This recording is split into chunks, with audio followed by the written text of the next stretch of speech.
আপনার পুরা নামটা বলেন তো। আপনার পুরা নামটা বলেন। আচ্ছা, এখানে আপনার কিসের জমি ছিল, কি আবাদ করছিলেন?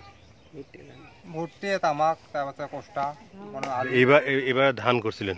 এবার ধান করছো না কিছু, আর কিছু তো গাড়ি নদী ভয়তে সব ভাঙি গেছে। আনুমানিক কতটুক পরিমাণ হবে? কতটুকু জমি গেছে? এই জমি তো মনে করো 3-4 একর হবে। 3-4 একর। এখন তাহলে আপনি মানে আবাদ টাবাদ করতে পারতেছেন না? না। এখন তাহলে আপনার দিন কেমন করে যাচ্ছে? দিন কেমন করে যাচ্ছে, এখন তো কষ্টের মধ্যে আছে, যা এখন তো খাওয়া তখন তো খোয়া খাইবে এখন। এখন মানে অন্যের ইয়েতে মানে জমিতে শ্রমিক হয়ে কাজ করতেছেন নাকি, এই টাইপের আর কি? কৃষি শ্রমিক হয়ে গেছে। তাছাড়া তো মনে করো এখন তো চলাও খাইবে। হ্যাঁ, সেটাই আর কি। এই ভাইয়ারও কি জমি গেছে নাকি? আপনার নাম বলেন তো। আপনার কতটুক জমি গেছে?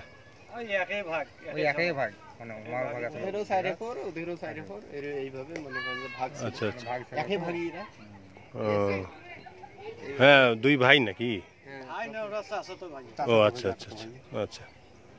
তা ঠিক আছে, আমি ফাইন্যান্সিয়াল এক্সপ্রেস পত্রিকা থেকে আসছি, আপনাদের জন্য সরকারের কাছে তুলে ধরবো আর কি আপনাদের দুর্দশা। আশা করি সরকার আপনাদের দিকে সুনজর দিবে।